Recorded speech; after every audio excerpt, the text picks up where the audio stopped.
Welcome to the Upshot, Multi-World Disc Golf podcast about the latest in the disc golf world. I'm the editor, Charlie Eisenhood. Joining me, Josh Mansfield, on this Tuesday, April 22nd, following the Kansas City Wide Open.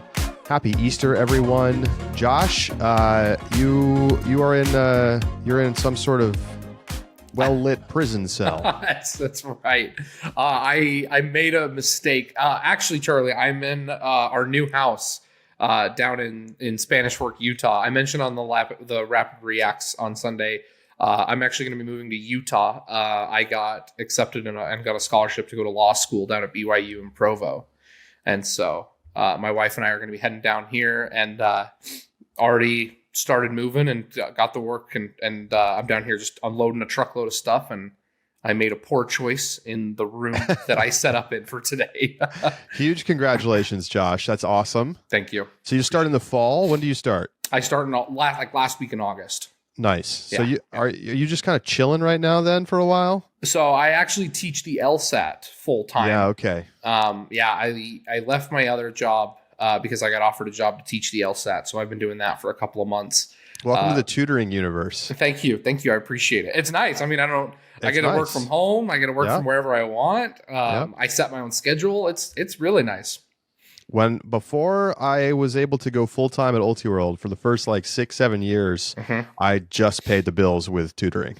Yeah. So it's I've never taken the LSAT, nor have I taught it, but it's not. I bet it's fun. It's a fun test. I love it. I actually, after I finished and I took the LSAT, I enjoyed it so much. Well, my wife did like the New York Times games, like the mini and like connections. Quiz. I did LSAT questions. Yeah, they're brain teasers, basically. You're ready for law school. I think I'm in good shape. Awesome. Well, Kansas City Wide Open was this past weekend. Brand new event on tour. Super excited. Cadence Burge will be joining us a little bit later, as she kind of had. I mean, she's been playing well this season, but this was where I feel like this is what people are going to remember. This is the breakout. She finishes in second place. She puts pressure on the winner, Handley, the entire time. So we'll talk a bunch with Cadence later on. Cadence setting a new record in FPO for the highest rated event to lose. Silva set it 2 weeks ago at Music City Open, losing to Kristen in heartbreaking fashion, and then Cadence reset it as we continue to see the level of play rise in FPO. Let's start there. Let's start with Holland. She shoots a course record in round one. It's going to be a theme at this tournament. And she leads for the first time in her career, wire to wire. Every other time that she had a lead after round one previously at an Elite Series or a major, she ended up losing the tournament. That's not 0 for 7. 0 for 7. Not a great stat. No, but that is where I kind of want to start today. Did we see are we seeing a new Holland emerge? Not from a skill standpoint, but from a closer standpoint. I don't think I think it's less like flipping the switch and more like a dimmer slider, right? Because I'm not quite ready, and we've seen instances even this season where Holland is still like plagued by some of the woes that have defined her career in the past, but it's not to the same extent. Now, before it was like a deadly virus that would just absolutely obliterate her game. And now, like, she gets a little cold, and that might mean in close events she might still lose. If Kristen comes in the final day and Kristen's only like a stroke back, Holland might still let pressure get to her. I'm not ready to say that the switch is on. It's green light. I'll go ahead. But it's clear that she has developed a mental fortitude that is significantly improved from that of the past. First wire-to-wire win, she held on at Austin to beat Kristen. There are signs that Holland has improved and is making the changes both in terms of the mental game as well as leveling up for actual play. We should admit, though, that Austin wasn't great. Austin was not great. She won, but it was not great. Correct. She lost SFO. Yeah. Right? And it was a little touch and go at this past weekend to Kansas City. I'm not ready to flip the switch yet. It was not like she never really let it get away. Mm-hmm. It's not like, she lost the lead completely, but it was a little sketchy down the stretch.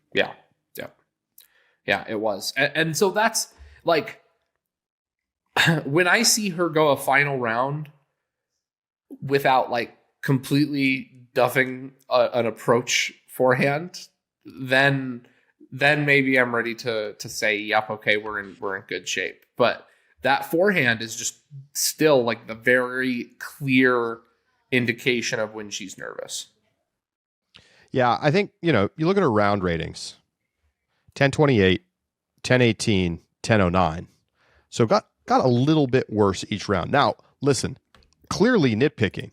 If you're shooting over 1,000 rated every single round of the tournament, you're playing fantastic disc golf and you deserve to win. Yes. I think some people are going to be like, oh, I even saw it in the comments. Like somebody was like, Holland handed this tournament when Kristen didn't show up. But it's like, okay, hang on a second. She had to shoot really good to win. Yes. Because other players were playing really well. Yeah.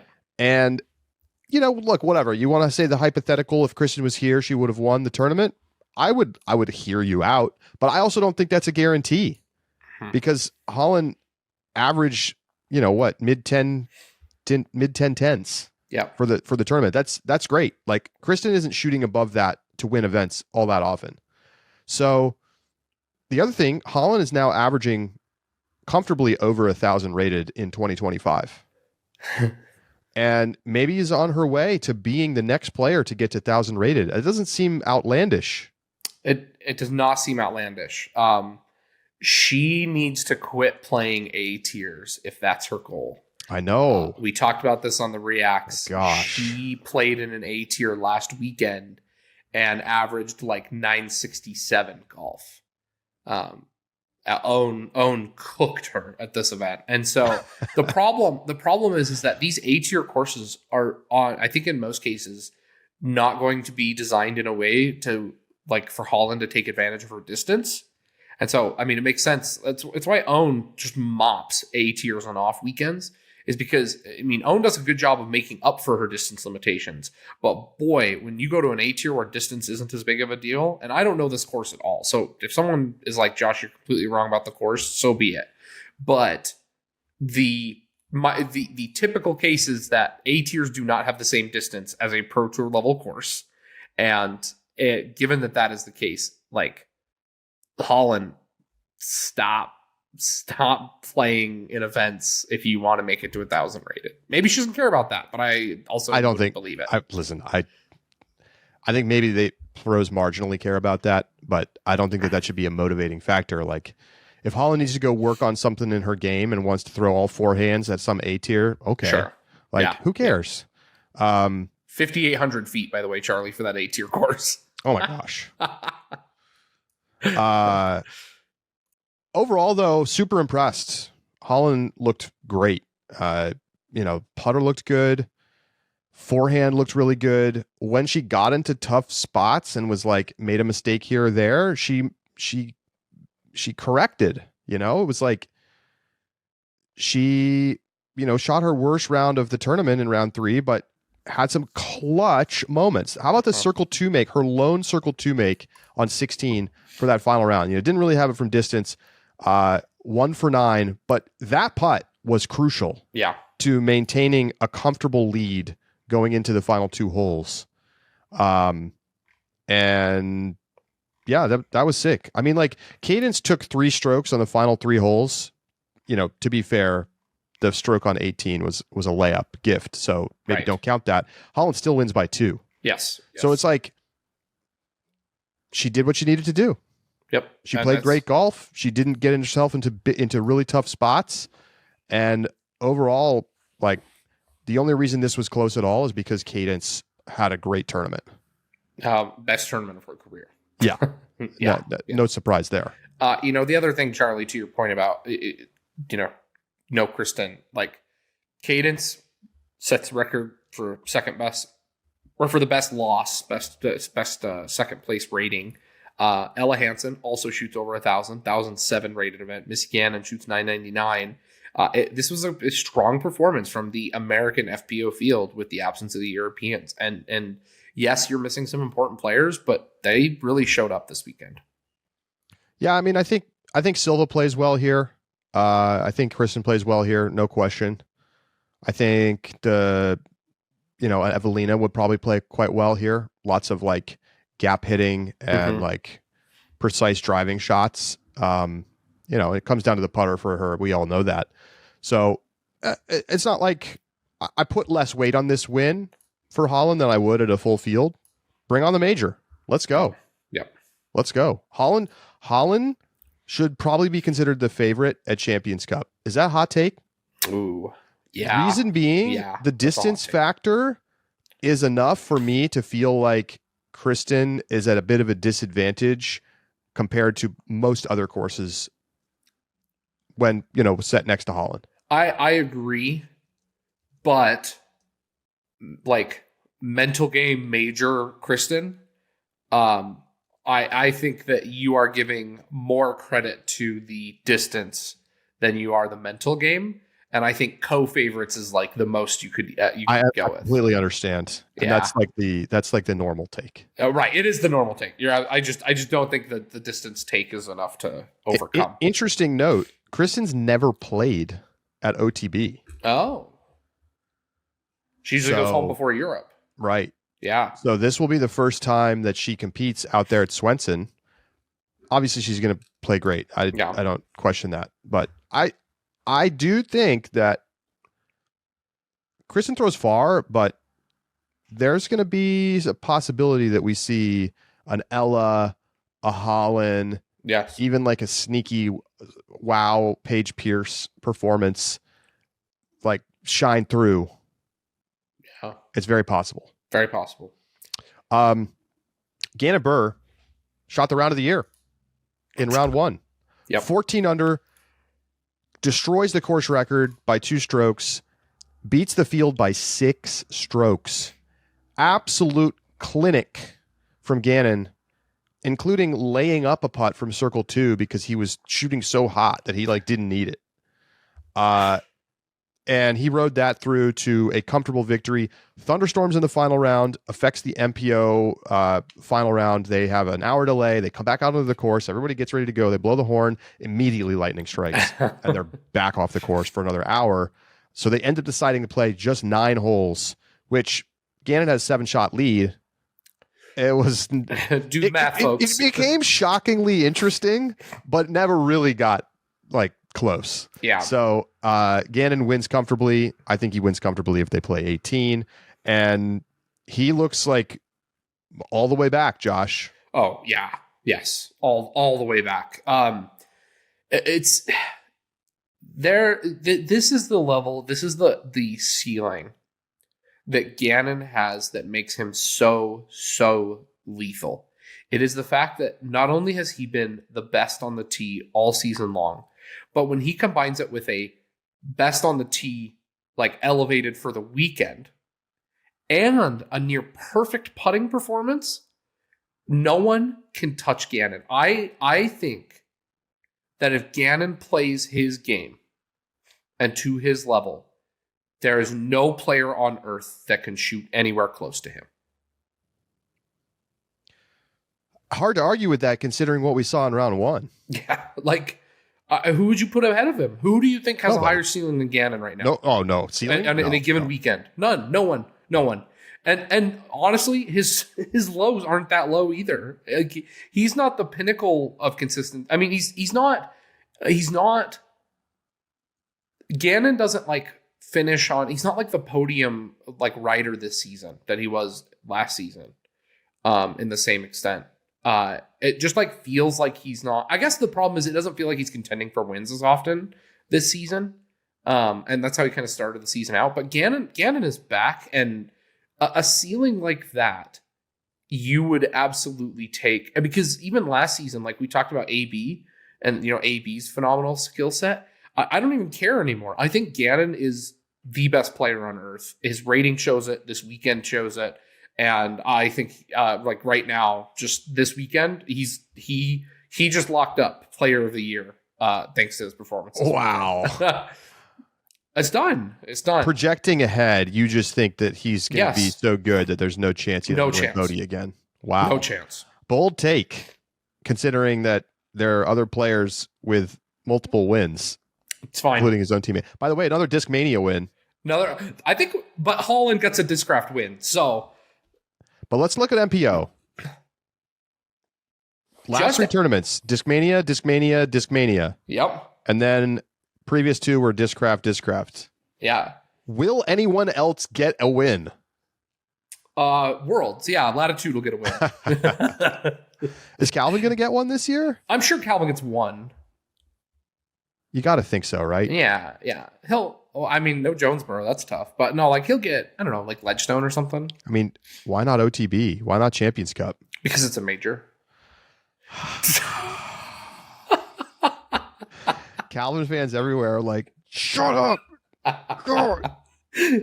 Charlie, but they know it's true. It's so, dude, there is not a player on the planet Earth who people are rooting more for a major win for than him. No, absolutely. I mean, there's plenty of people who want to see Paul win another one. There's plenty of people who want to see Ricky win another one. I'm sure there's some, AB people out there, some Nicholas people out there, but like Calvin it feels like he deserves it. I know. Has Calvin been close since the European Open just implosion? Good question. That was the 2 years ago, right? The year AB won. He was fourth there. Or one. fifth at 2023 Worlds, fifth at USDGC, fifth at Champions Cup last year. Did not play well at European Open. Fourth at Worlds, and then second at USDGC. That's probably the answer. Second USDGC. I'm trying to. Was he in contention on that one, or did he kind of come from behind and sneak into a second place? To be honest, I can't quite remember what the sequence was. He was on chase. He was 7 shots back of Gannon, and he ended up shooting that amazing 13 under. But realistically, I don't think he ever quite had a chance. So to be Gannon could have blown it on 17. Sure. So that would be the only one that we'd really even consider that Calvin's been all that close since the European Open. But it was kind of classic, charging Calvin from way down the board. Right. Yeah.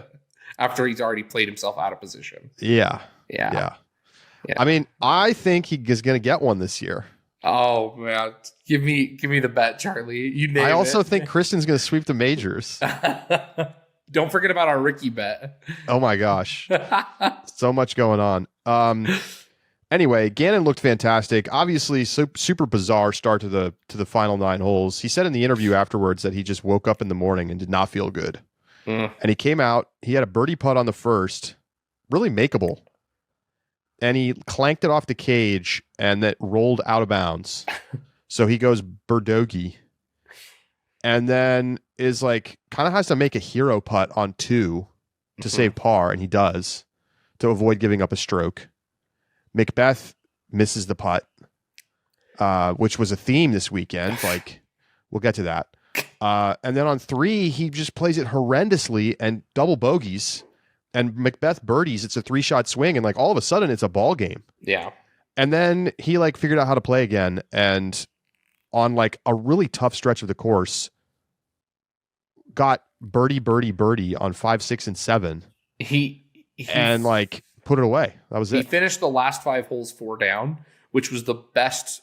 Or was it 6 holes 5 down? Anyway, that stretch. Yeah, 5 holes 4 down. 5 holes 4 down was the best stretch among any player on the final day, including all those players who got to play before the rain came. Yes.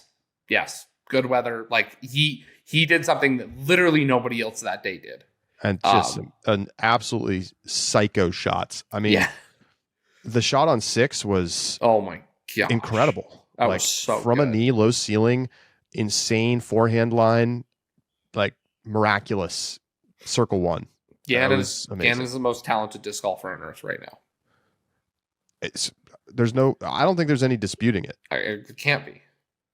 On certain courses, if you want to talk to me about, Nicholas or Ricky. I mean, I guess I'd listen, but I don't. We haven't seen any signs that Gannon can't just beat anybody anywhere. Yep. Including people who are playing like 1075 level golf. He still will win. Yes. He did it to Ricky all last season. What's up with McBeth? The guy, okay, first of all, let's just give him some flowers. The guy's playing at a really high level. He is. He's been arguably like the second best player of the season when you look at it in like he's second in the standings. Yeah. He's most consistent. Third, 11th, 7th, 4th, 3rd. But he has played bad on the green, it feels like, in every single final round of the year. And he had some absolutely must-make putts in this final round that like legit could have got him into the conversation to win the tournament somehow. And he missed them. The guy never used to miss a 40-footer in a clutch spot. He must have been 85% from that situation in the past. Yep. And it feels like he's missed them all this year. Nothing is more emblematic of Paul's putting woes than in the match play. Hole 1, walks up, runs a putt because apparently they weren't letting him practice putts, misses the cleanup. Hole 18 has a difficult putt. It's a difficult putt. But you know what the difference is? Ricky made a putt from basically the same distance. Like when Ricky had the pressure putt, there was no doubt that it was going in. And Paul, it was like just assumed that it wasn't. The problem is that I don't think Paul has the ceiling like Gannon or Ricky right now to pull away enough that he's not going to have to putt in like some clutch moments. He is going to have to learn how to get these clutch moments back. And it is absolutely mind-boggling to watch McBeth miss when the pressure's at the highest. And it's been like all season. It is weird. I think he's going to find the rhythm again. I hope so. We've seen a little bit more from him on that front, like the last tournament or two, it feels like. I mean, let me pull up his aggregate stats. You can't be too mad. I mean, 93% C1X putting this weekend. Great. Fantastic. But 2 for 12 from Circle 2 for 17%. And that's been the problem. Charlie, we used to say, if you had a 45-footer for your life, it didn't matter what McBeth's putting percentage was. That's the person you want putting it. I think back to when he beat Let's go to his GOAT season of recent memory. Okay. Where we have stats. 2019. Okay. Can you guess what his Circle 2 putting percentage was? I don't know. 28%. 30. Okay. And like people didn't putt as well back then. Right. It's really good. And let's see. 2020, he was at 29%. Yep. 2021, he was third on tour at 34%. 2022, he was at 32%. 2023, he was at 30%. Okay. So like he has been a career 30+% guy from C2. All right. So let's jump over to PDGA or to DGPT stats land. And I'm going to give you the last 2 years. Can you guess what last year's was? I'll give you a shot before I pull it up. Give me 20. I might even be too high. Give me 19%. 23.6. Okay. 71st on tour. So far in 2025, stand by. It's a lot better than I expected. 33.3. That's the thing, Charlie. He's putting okay. It's fun. But it's when it matters. That's a good number. But it does feel like but this is why I like to look at the data, because sometimes the reality doesn't match the data. The reality is he's a top 6 putter on tour right now in Circle 2. But it does feel like he seems to come up empty in these big spots. And it's been like, we keep showing the same graphic on DGN. It's like McBeth coming into the final round. Yep. And then finish in the final round after he's gone down at basically every tournament. Do you remember when at Worlds, Aaron Gossage the putt on hole 17. That crazy deep circle 2 putt. He buries it. He makes the comeback. Unforgettable. You think of the putt to win USDGC against Kyle Klein. Clutch as possible. Clutch as possible. Like, that is what defined McBeth. It's been missing this season. It's been missing. And maybe that'll change when the major comes. Maybe McBeth will find himself in position and he's going to bury every putt that matters. But right now, it does not feel like when the pressure's at its highest that McBeth is sharp. And hard to say that there's a mechanical issue though, because the putting numbers are still 33% is fantastic. It has nothing. It feels like a mental game, and I never thought I would ever say that about him. I think he's pressing.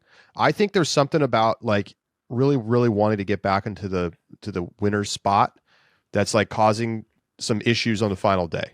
Now look, just to zoom out, there's no way he was going to win this tournament this weekend. No. Gannon played too good. It was not happening. Yes. But it just feels like some of these spots where it's like, this is a putt that McBeth can't miss, and he misses. Right. You're like, whoa, how is this how? All right, we're going to take a break. When we come back, Cadence Burge is going to join us right here on the Upshot. She skipped prom to finish second at the Kansas City Wide Open. We'll ask her about it next.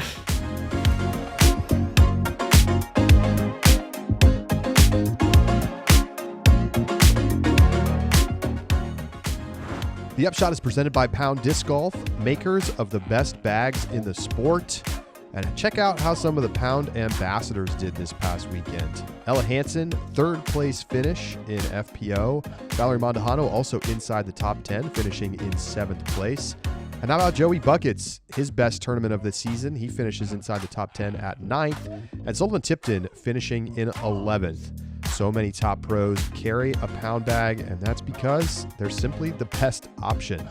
If even players who aren't necessarily sponsored by Pound carry Pound bags. Get yours today at PoundDiscGolf.com.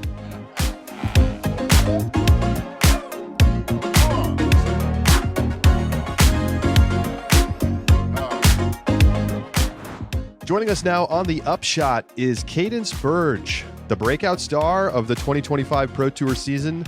Back-to-back top 5 performances on the tour, finishing second this past weekend at the Kansas City Wide Open. Cadence, welcome to the show.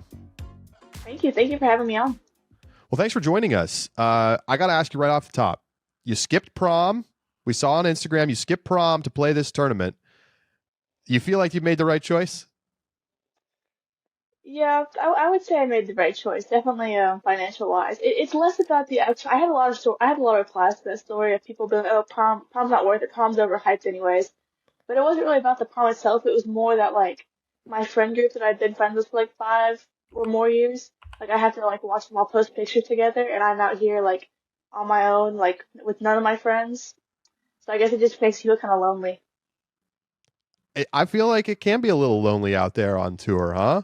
I mean, I don't know if do you quite feel like you're on tour, or does it still feel like you're going to tournaments, if that makes sense? Well, I'm not living in a van, or like I'm not, and I go home every couple of weeks. So I guess it kind of still feels like I'm going to tournaments, but I am on tour, as in like I'm playing all the events except for like 2 of the West Coast ones that I can't make it to. But it does still feel like the same, like going to tournaments every week like I used to. What is your travel situation then? So not living in a van, are you just staying in Airbnbs and hotels? Yeah, I'm traveling. I never go by myself. So I'll either go with my family, or I'll go with one of my friends and we'll stay in a hotel or split Airbnbs every week. Nice. Well, I want to ask you about $3,500 paycheck this weekend. That's pretty nice. I assume that's the biggest of your career. Yeah, I think so. I think my biggest before was like 1,800 at US Opens last year. Nice.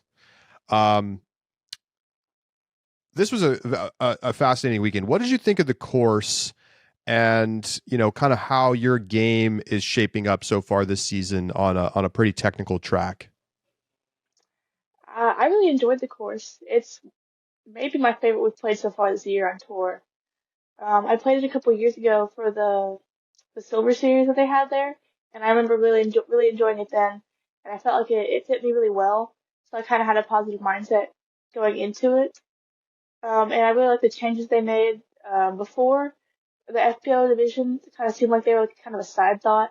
We had some of these like shorter par fours that kind of had these silly pin placements, and then we'd have to walk like 800 more feet of fairway to walk past the men's basket into our next tee pad. And it's like, why aren't we just playing this basket? Like, it doesn't make any sense.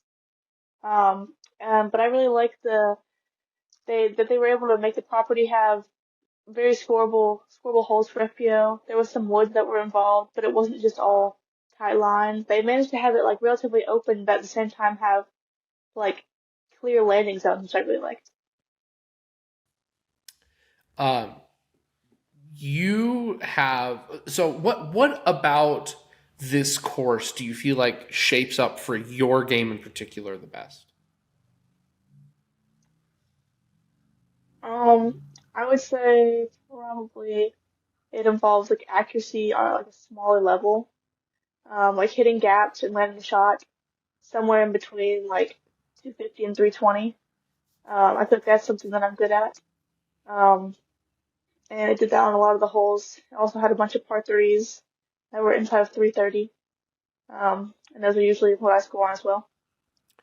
So looking at your stats, it really looks like you just have a very well-rounded game. You are 20th in park percentage, but after that, you're top 10 in basically every other stat. You've got 8th in Circle 1 regulation, 10th Circle 2.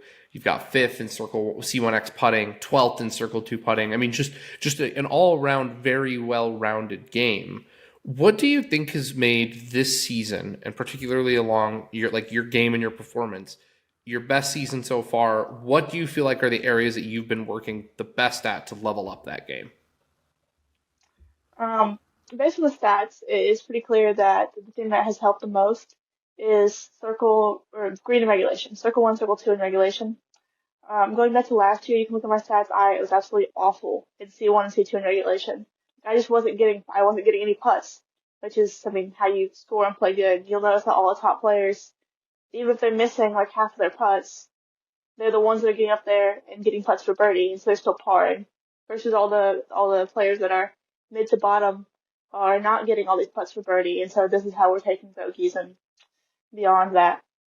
And I think I gained a little bit of distance over the off season, specifically coming into Florida, like right before that.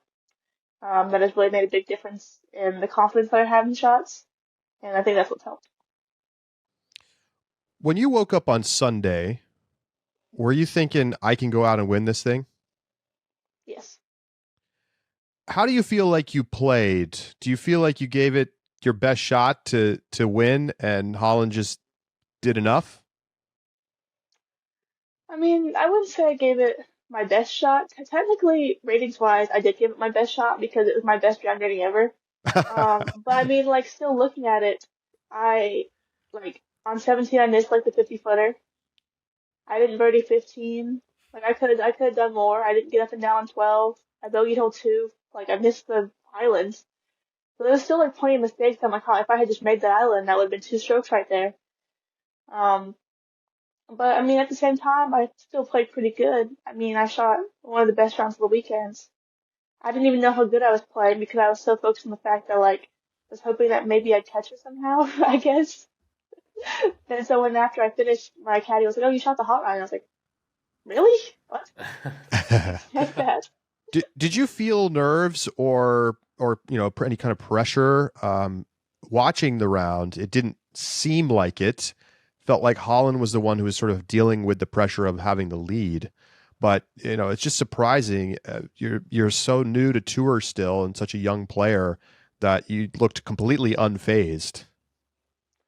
Yeah, I would say I feel a lot of nerves. But like how everyone says, I look kind of emotionless when I'm on the course. So I guess that kind of just hides the fact. But I get pretty shaky. But my nerves kind of stem less from the cameras and like I don't get nervous from cameras and crowds. I actually really enjoy having that kind of thing there. It's more just stuff inside my head, like putting pressure on myself. But I think I felt more nerves in the first round than I did the last round because I wanted to do good so badly. I was missing a bunch of putts just out of pure nerves. And so then after that first round, when I was already doing decent, I think I kind of settled down a little bit in that second and third round because I already kind of like proved myself. I was kind of doing better this tournament. But I definitely was nervous, especially coming down the stretch on like 16, 17, 18. I was trying to calm myself down, convince myself I had a chance. When you talked about the fact that you weren't really you weren't aware of how well you were doing, you were just focused on like, can you catch Holland? Were you like keeping track of when you were getting strokes on Holland, or were you just like, okay, what's the next shot? What do I need to be, executing? In the beginning, I kind of was keeping track of it, but I think I stopped somehow because we kept getting the same score on every hole, and so like it just wasn't going anywhere. And so I never actually knew what the scores were, so I must have stopped somewhere because when we were on 16 and 17, and there was a potential for a two-stroke swing, I thought that maybe I was beating her, which I wasn't at the time. I think we were tied still, but where that got us back to tied. So I guess I was just thinking about the next shot. You mentioned after Saturday's round that you were a little concerned because the weather was going to be bad and you didn't have a caddy. You ended up having a caddy on Sunday. Who was it, and how did you end up finding somebody to carry the bag for you? So my caddy's name was Thomas. He is one of the DFX guys, which is one of the like local disc golf shops. If you saw all those the geese that were out there, like the plastic geese that were on the course that Holland held when she won and Gannon held when she won. Yeah, the golden goose. That's theirs, I think. And on Thursday before the tournament, I went and got a bunch of discs from them, and they stamped them for me. Specifically, the guy that caddy for me stamped them, which was awesome. I was trying to find someone to caddy for me, and my friend Bo, who was friends with the DFX guys, reached out and asked the owner, "Do you have anyone that can caddy for her? She really doesn't want to be alone out there." And we found someone. That's awesome. Last season, you finished 25th on tour. This season, you are now 8th on tour. When you started this season, did you expect that you would be playing at this level? Honestly, no, because like before I said, I didn't really spend the off season doing like hardcore practice. I wasn't out in the field every day, like grinding. And in fact, going into Florida, I was still having the same distance troubles that I was having previously. I had played a league round with one of my friends, like the Tuesday before we were supposed to leave for Florida. And we were kind of talking form. I was trying to figure out what to do because I've been having these problems for years. And I don't even know what clicked. I think going to Florida, I slowed myself down, and something just like fixed itself during the week. And I got my first top 10 in a while at Florida. And after that, it was kind of just the same thing. But I was still making like a bunch of these like littler mistakes. And then we go into MCO. And this tournament, I feel like I kind of cleaned those up, and it's gotten even better. I mean, it's been a crazy come up for you. I mean, you only played your first, pro tour event back in 2023. Like, what do you believe you're capable of? Are you imagining yourself as like somebody who's winning regularly on tour and like can become a number one player in the world, or is that still feel far off? That still kind of feels far off. I feel like getting that first win is probably going to be pretty tough. Especially with the kind of field that we have. I mean, I just played like one of the highest ever averages ever and like still didn't win. So yes, you literally have the highest round event rating ever that did not win. It was the second highest. Still was higher. Did it end up? I swear that I did the math and you beat out Silva. Silva's was 10-18, mine was 10-14. I know. I listened to the podcast yesterday for the all birdies, no bogeys thing. Y'all said it wrong. And we got it wrong there too. All right. Well, good to know. A live mulligan with you. Thank you for the correction. Still, obviously, very, very close to being one of the best, we can say. Maybe, but being the best. ever. I mean, that seems really far off. Like that doesn't even seem close right now. If you had to call your shot, which event do you think you could win this season? Oh, they asked me this yesterday. Um, I would say so. You gotta look for the ones where the Europeans are leaving again. So so like they're leaving for Discmania Challenge. So home, not really home tournament, but sponsored tournament to win that. And they're also leaving for Idlewild, I think. And I did get Idlewild 2 years ago. So those would be my two calls. Maybe Ledgetown too, because I really like this course. How far are you throwing right now? On like a, let's Like call it a golf line distance driver, lot of room to throw. so weirdly enough, I haven't been throwing my main distance. Like last year, my main distance driver was an astronaut, which is like a -4-1, like turn Super thing. flippy. And I had to switch this gear to a different disc that's very similar to DD. Also a -4, maybe it's like a -3 to -3-1. I don't know. But anyway, flippy, similar. But I haven't been throwing my distance driver like at all this year, honestly, which is odd. So I've only really been throwing a stable distance driver for hyzers and stuff, which I guess is helping. Consistency.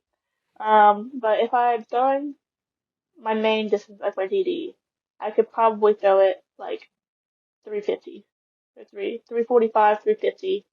Like if I throw a good shot. And then like if I'm throwing my paradigm, which is my like hyzer disc, that disc I throw most probably my main distance driver, like 310 to 320 maybe. Maybe I could push it further sometimes, but that's probably the average. Obviously, Holland and Ella have the standout distance. Evelina, Henna, right? I mean, they're the ones Yeah. with the standout distance. What do you think is necessary? Like, what's like the if I threw this number, I really feel like distance would never be a problem per se. I mean, it doesn't have to be the furthest throwing, but at what point is distance no longer a problem in FPO? Problem? I mean, I think if I could throw like a 350-foot hyzer, like not just like if I could throw 350-foot hyzer, so if I had like 30 more feet easily, Yeah. then a backhand distance would be a problem. And for forehand, if I had like a 280-foot to 300-foot forehand, like that would be better too. My We're forehand not only goes seeing 880 though. we're not seeing almost any forehand from you. Where is the journey for you on the forehand? Do you expect that you're going to try to add that to your game, or is it you're going to just kind of stay focused on the back end? Well, I mean, I can keep telling myself that I'm gonna add it, but I probably won't. Um, I tried a couple of years ago, like in 2022 and 2023.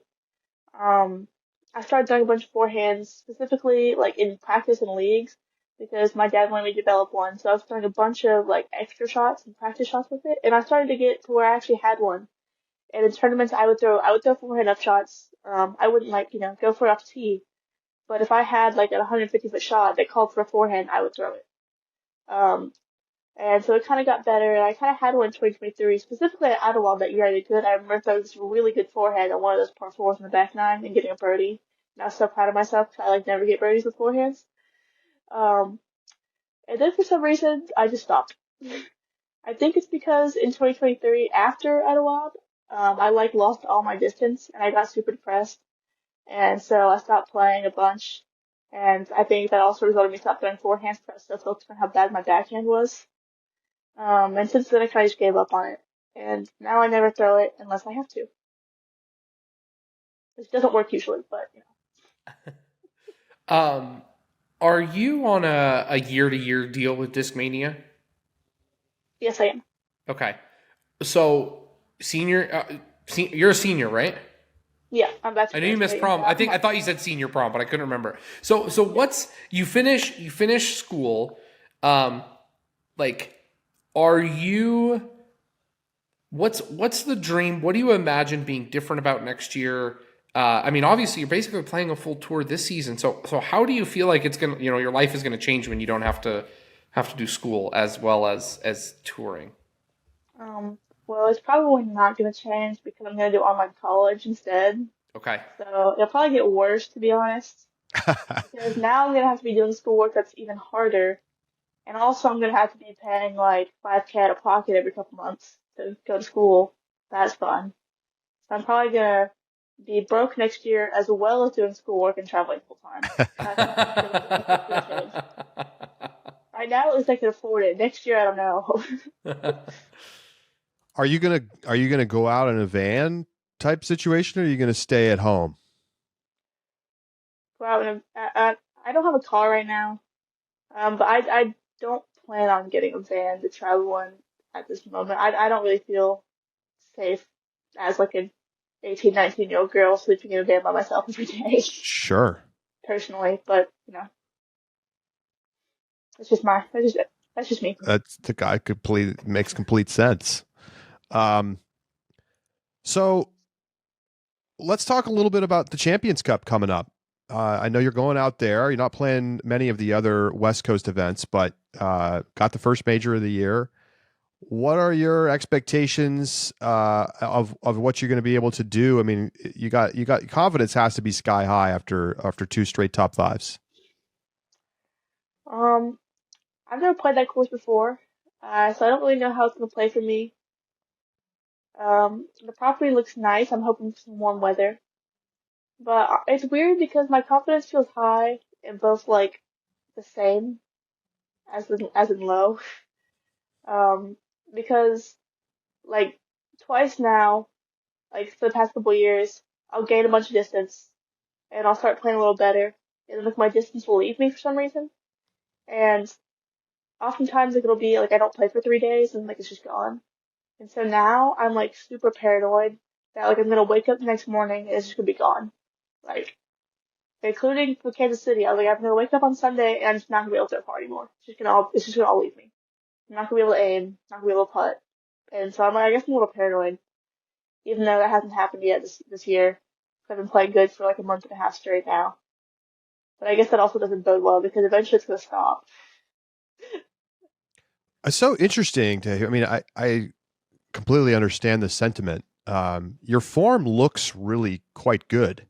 Uh, are you working with any other pro players or like a coach of some kind on, kind of maintaining that form or continuing to work on things?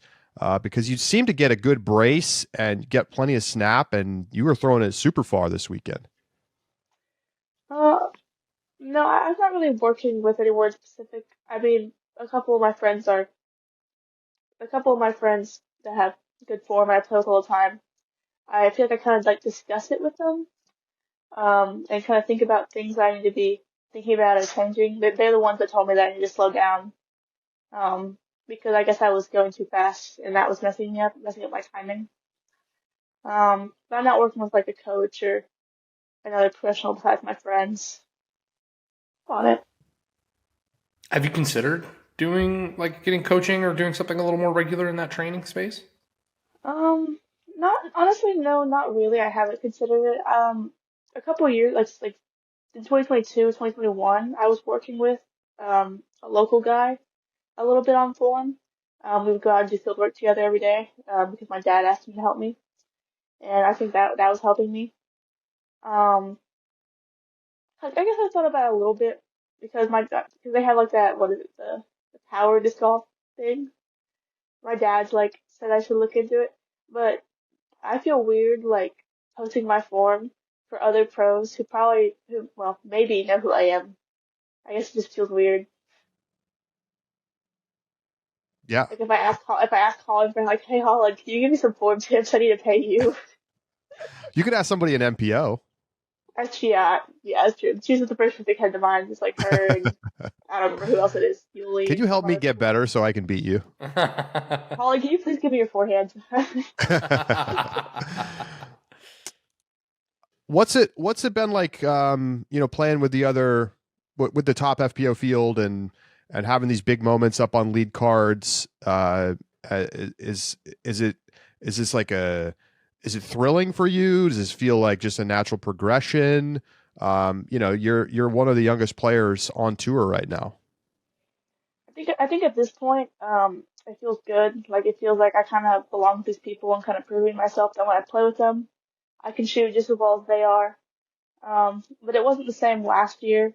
I was getting onto a bunch of new cards when I started playing better last year. Playing with these people that I felt like were way better than me, including like Holland and Missy. About a year ago at Champions Cup last year, I played my first round ever with both Holland and Missy in the last round at Northwoods. And my dad was there. I was so nervous to play with these people. I played awful. Um, but I feel like at this point, like it's not the same feeling exactly. When I get on a car with them, I'm still like, oh, this is like really cool that I'm on this car with these people that are so good. But it's not like that nervous feeling of like, oh, am I going to embarrass myself in front of them? I don't want to do that. It makes sense. It's because I mean, it wasn't that long ago that I'm sure you were watching these pros on Disc Golf Network on Jomez, and now to be playing with them is it's an incredible story. What you joke about the tournament that you need to win is going to be one when the Europeans aren't going to be there, but what is it that you need to do in order to take your game to the next level to win a tournament?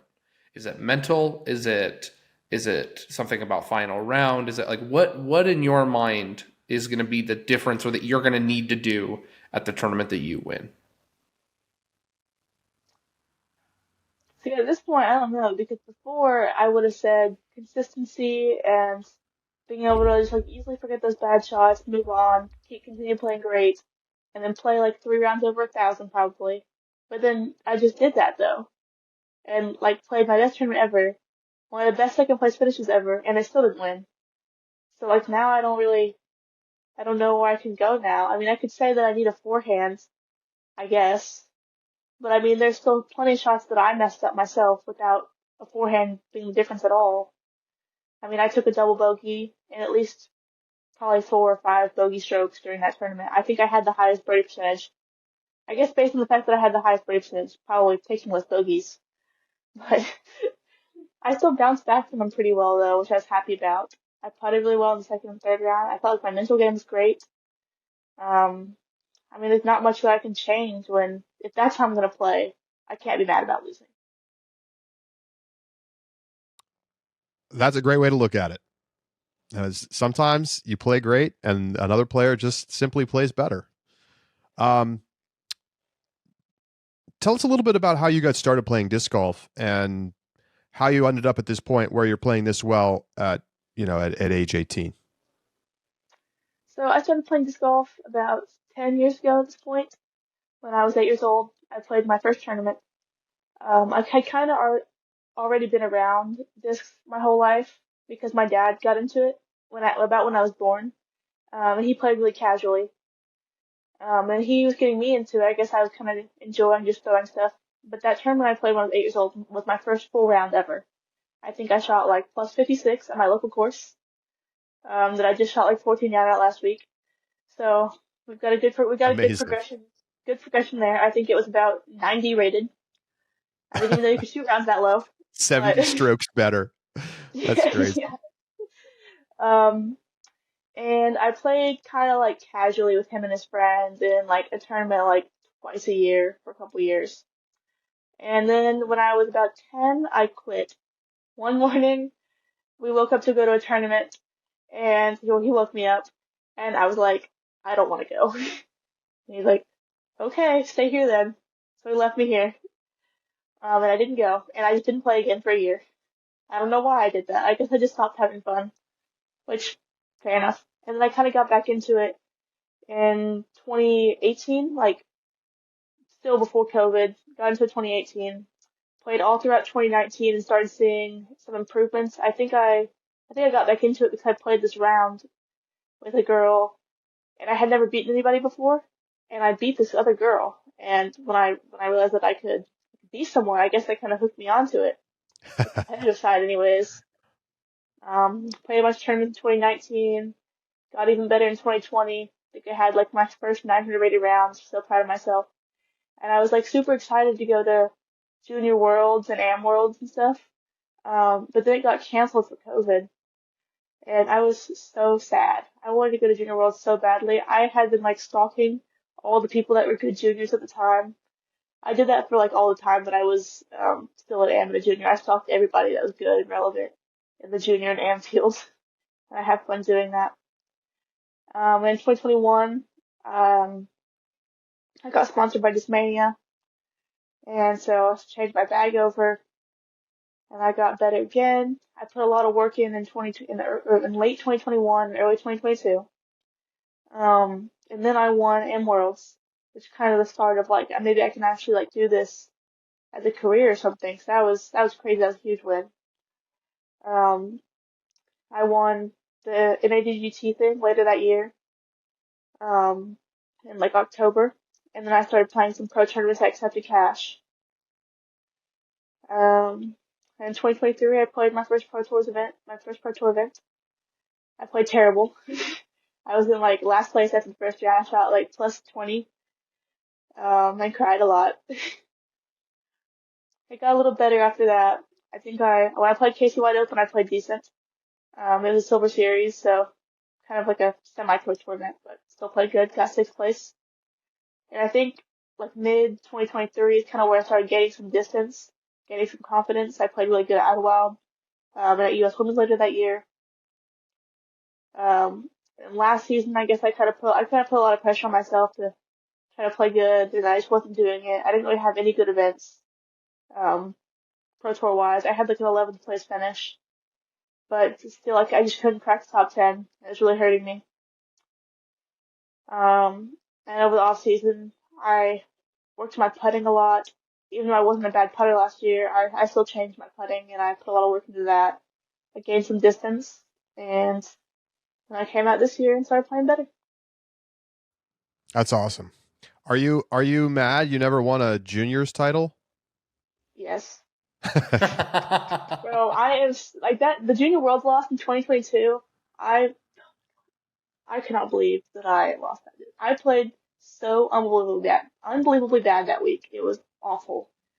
Like after winning M Worlds, you would think that the Junior Worlds, you're like, well, I mean, I gotta win Junior Worlds now. I just won the hard AM Worlds title against all the people that are playing Junior Worlds anyways. And then I guess I just put so much pressure on myself to win that tournament that I absolutely could not play this golf. And I think I even had a lead after 3 rounds by like 5 strokes or something. And then just still lost by so many. I was like, I remember after the final 9, like after it was done, like I was just standing there like sobbing because I was so devastated, upset at myself because I knew that was the last chance I had at Junior Worlds. I remember my friend comforting me. It was awful. That's still my least favorite tournament ever now. My worst loss. Damn. Had to bring it up, Charlie. Motivation. I would have been the first person to ever win 2 majors in 1 year. Right, to take down FA1 and then FJ15. Yeah. Crazy. So you're no longer eligible, right? You can't play FJ18 this year?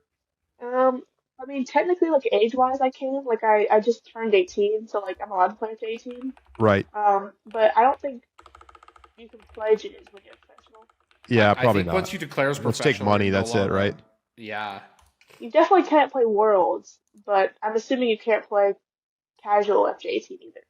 But I guess I don't really know. I've never tried. I usually play like MA1 or MPO if I'm not playing FPO. Right.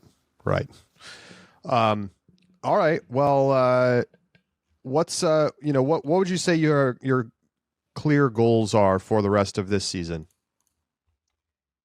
Going into the season, my goal was probably to get top 20, make the tour finale, because last year I came up a little way short of that, got 25th, and that's kind of disappointing. But I feel like after the start, my goal, like if I don't get top 20 at this point, like I gotta like collapse, like just forget how to play this golf for the rest of the season. I'm playing like all the events. So now my goal is to maybe try to get into the All Stars. I didn't really know if that was a possibility, but if I'm in 8th right now, so. And the goal everyone has is win a tournament. So it'd be really cool if I somehow managed to win one of the events this year. Awesome stuff. Cadence, congrats on such a great start to the season. And we'll look forward to seeing you at the major next week. Thank you. It's going to be 80s and sunny, by the way. So I think we can all get on board for that. that's the high. That doesn't mean that's what's going to be at 7:30 in the morning when A FPO fair starts. point. A fair point. So Hopefully, no lightning delays though. That's I didn't Please have I didn't no. have any lightning delays. I don't know what you're talking about. that's true. I didn't see any delays. Let's see. Lows are going to be. When does this tournament start? Thursday? The lows are like Lows are going to be in the mid 50s, so it's not going to be bad. mid-50s is really cold. Oh, okay. I don't know where you're from. Spoken like a southerner. Yeah, we're talking to the Alabama. That's I'm cold when it's 60 outside. All right. Well, bring your fleece.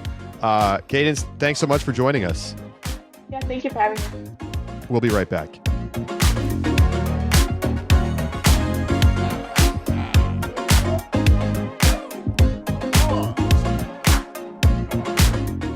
Great stuff with Cadence Burge. Appreciate her coming on.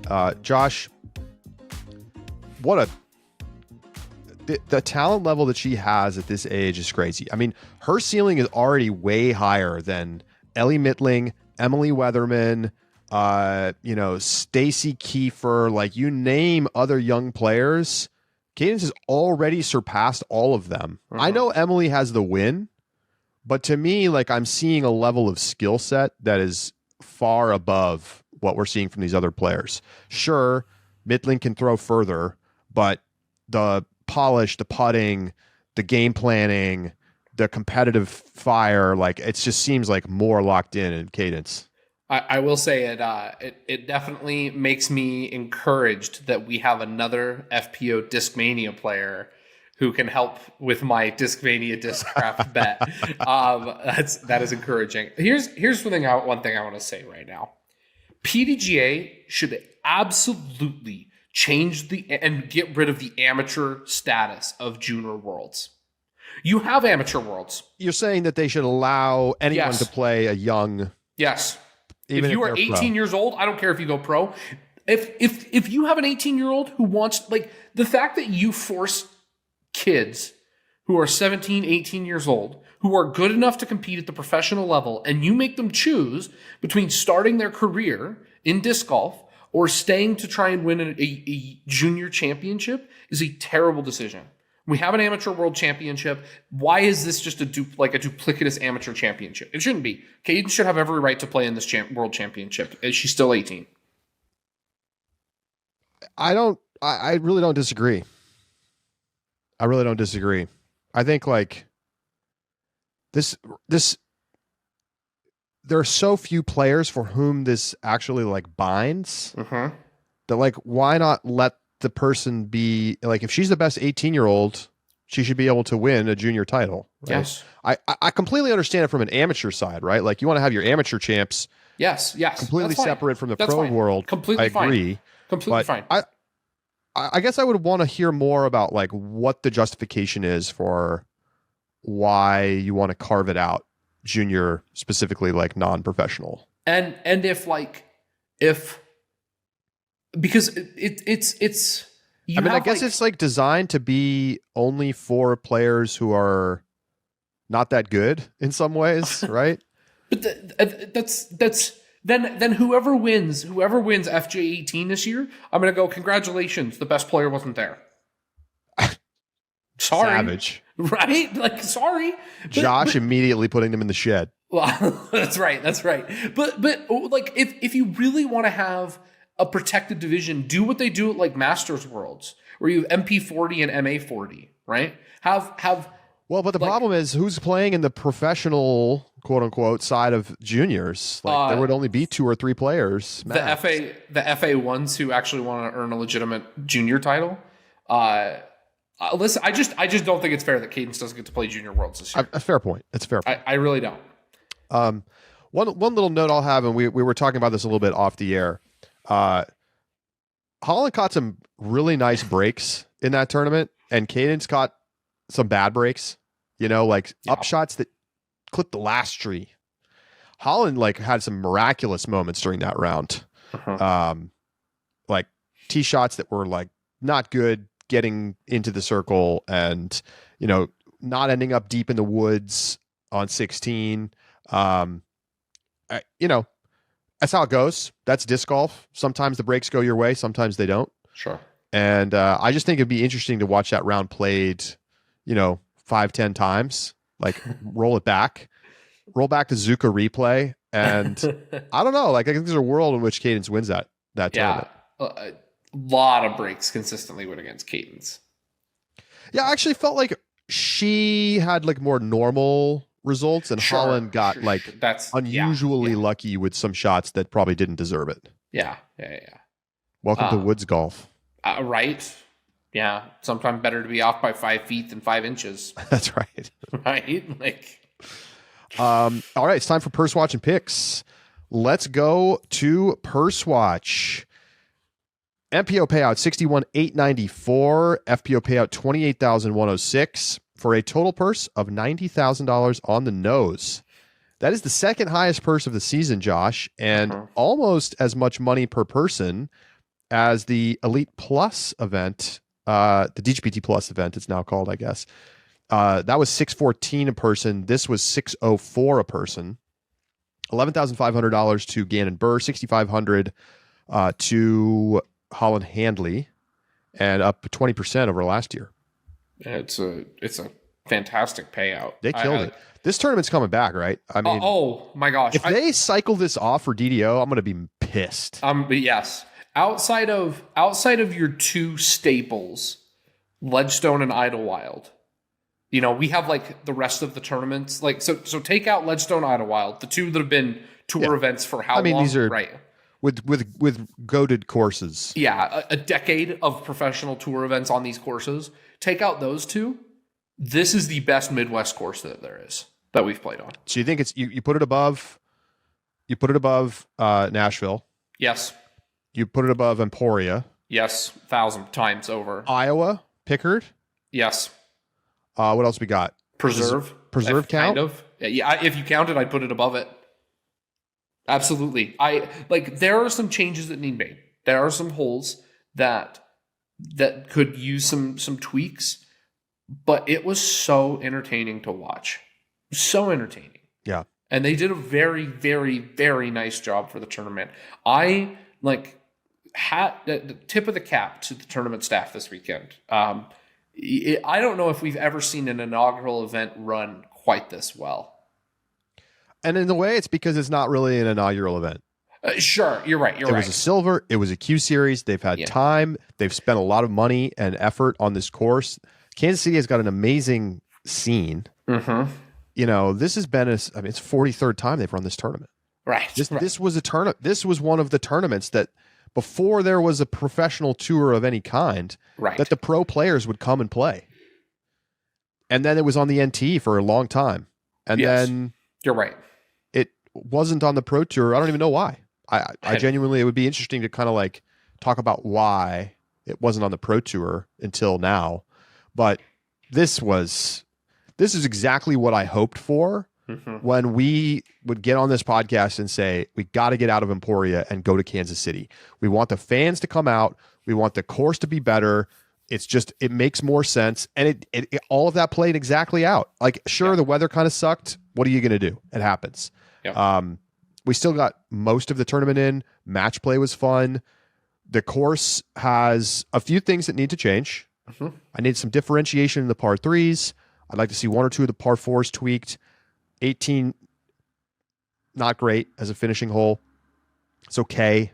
FPO should be able to eagle it if you're going to keep it as is. But so many great holes. 1, 14, some of those wooded holes, like tunnel-y shots that are super fair. Just a great course. It's a great course. I will be so upset if this gets cycled off. I said this on the I don't know where I said it. Maybe in the Reacts. Either that. I was also a guest this week on the All Birdies No Bogeys podcast with and Brian you commentated all 6 dude, rounds. I was so cooked at the end of Sunday. We did the FPO round, then stop and start herky jerky delays MPO. Then we only able to do 9 holes, to be fair, but it had been a long day. And then we did Reacts for subs. And then I sat down with Brian and Nate Perkins to do the Jomez pod.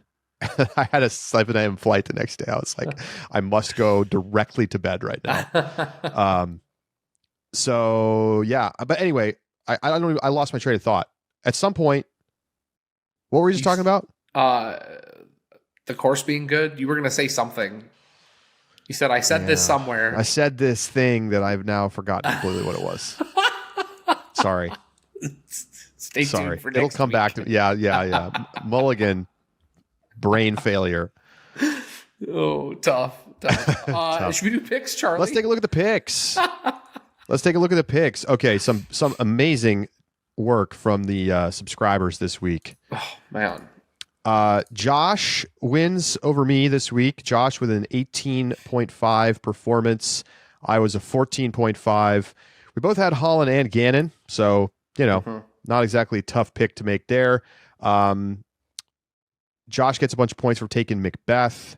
I had Adam Hammis, and who just dive bombed this weekend. Terrible showing. Surprising. I feel like there was plenty of forehands out here, and he's been playing so well, but sometimes you just don't have it. Yeah. I got 2 points from Joey Buckets. That's that. I thought you were going to be losing 2 points this weekend. That's for sure. I feel good about that. Even if, yeah. It didn't go great. So subs, we had 5 perfect podiums. And a monster 30-plus point performance because Cadence is worth 15 points with the 5x multiplier on the podium. Drooper, Normie, Tyler, Danny, and Luffs, something like that, had Holland, Cadence, and Ella. On the MPO side, also 5 perfect podiums. A little bit easier maybe to make these picks because it's Gannon, Rick, and Paul. But J-Braids, Dane, Luke, Philly Flicks, and Josh had Gannon, Ricky, and Paul for an 18.25 point performance with the bonus. So nice work. Josh, you were actually 8th in MPO picks this week. So okay. Well done. All right. Not a bad weekend. Drooper, for context, nearly doubled his point total to jump into the lead of our subscribers thanks to this weekend. Oh, wow. He scored 40-plus points, and he's got a total of 94 now. Drooper way out in front with 78 FPO points. Yeah. Crazy. 30 of them coming from this weekend. Crazy. Josh is currently in 39th place, and I'm in a disgusting 53rd place. My MPO picks have been horrendous. But this is the part of the season where I absolutely locked in and picked a winner at like 5 events in a row last year. That's true. So here we go. The one thing to note, though, is like Charlie and I are only separated by 6 points. Like one correct winner with even a 1.25 multiplier that I don't put on my podium and like back in it. So it's not. I know.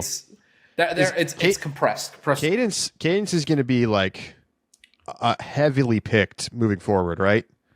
I feels a little trappy to pick her at Champions Cup. I worry about Yeah, the way she was describing her distance, I don't know. I mean, I think she's capable of playing really well again, but it's top 10 with all the Europeans there and 4 rounds. Like, if she regresses towards her rating, I think it's going to be.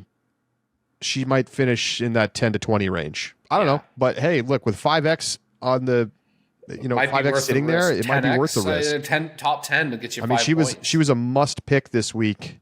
Yeah. And I'm sort of mad at myself for not being willing to take a chance at 5x after. It's just hard. It's just hard at Champions Cup to not say Ella Holland, just Kristen, to pick the or bombers. Ellen Holland, Evelina. Yeah.